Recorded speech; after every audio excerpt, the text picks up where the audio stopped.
বরং আমরা বলতে পারি এটা শহীদ রাষ্ট্রপতি জিয়া রহমানের হাতে গড়া দল বাংলাদেশ জাতীয়তাবাদী দলের ঘাঁটি।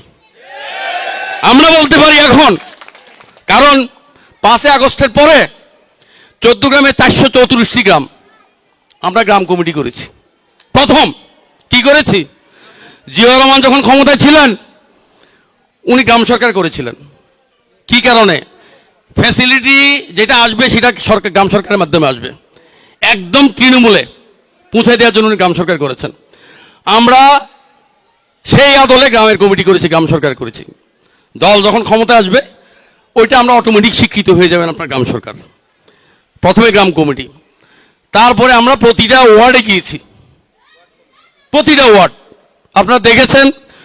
আজকে তো আপনাদের একটা ওয়ার্ড, হয়তো আপনাদের এখানে আসি নাই আমি তখন দক্ষিণে ছিলাম, দক্ষিণে বেশি ছিলাম। প্রতিটা ওয়ার্ডের যে উপস্থিতি, এটা কি প্রমাণ হয় না? উনি কাশীনগর বাজার গণসংযোগ করে 30 জন 35 জন লোক ওনার ওই আলকোরা গুণপতি থেকে আসি হাঁটে, আলকোরা গুণপতি থেকে আনে। তো কাশীনগরে আলকোরা গুণপতি মেহমানের কামটা কি?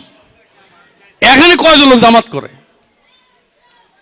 এখন যে ভাব দেখায়, মানে তারা নিয়ে যাবে, আরে আমাদের আধা ঘন্টার কম্পন সহ্য করতে পারবে না, তাই ছাপ আধা ঘন্টার কম্পন। সে কি জানে আমাদের অতীতের যে বিষয় ছিল? হ্যাঁ, হয়তো আপনাকে বর্গা দিছে, কিন্তু মানুষও তো ভোট দিছে, বেইমানি করে নাই। আপনি ফাইছেন ভোট 21,000, ফাইছেন ভোট 23,000, বিএনপির প্রার্থী সাইড দিলে যেটা আপনি ফাইলেন 1,80,000, বাকি ভোট কার? বাকি ভোট কার? আমাদের তখন হয়তো সাংগঠনিক কাঠামো ছিল না বা দুর্বল ছিল।